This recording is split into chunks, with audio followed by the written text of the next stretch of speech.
farle una domanda. Prego. Al presidente non so quelle gelatine con quei giochi dei bambini, dai vari nomi che si possono prendere in mano. Sì, quelle morbide, sì. Sì, quelle robe terribili. Terribili, sì. Io è stata regalata a mia figlia e io l'ho provato anche a toccare e restano le mani come sempre fredde, umide. Sì, volevo sì. sapere se questa cosa è meglio di prendere la multa in poche parole.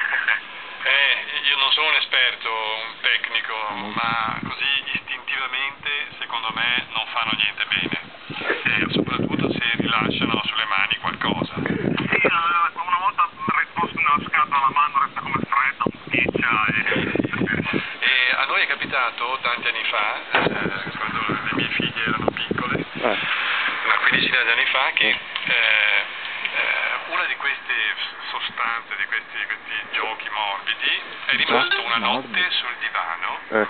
Bene, l'ha macchiato indelebilmente, cioè ha lasciato la macchina che non è più venuta via sul nostro divano, abbiamo dovuto cambiare la... Però pensi questi giocattoli che si scioglie in mano e che lascia Penso che siano cose un po' sessuali o assessuate. bianco, questa gelatina è rosa, il giorno dopo abbiamo tirato fuori il braccialetto si è tinto di rosa. Pazzesco. No. Quindi penso io che... Ma tutto bene tutto quel che dice.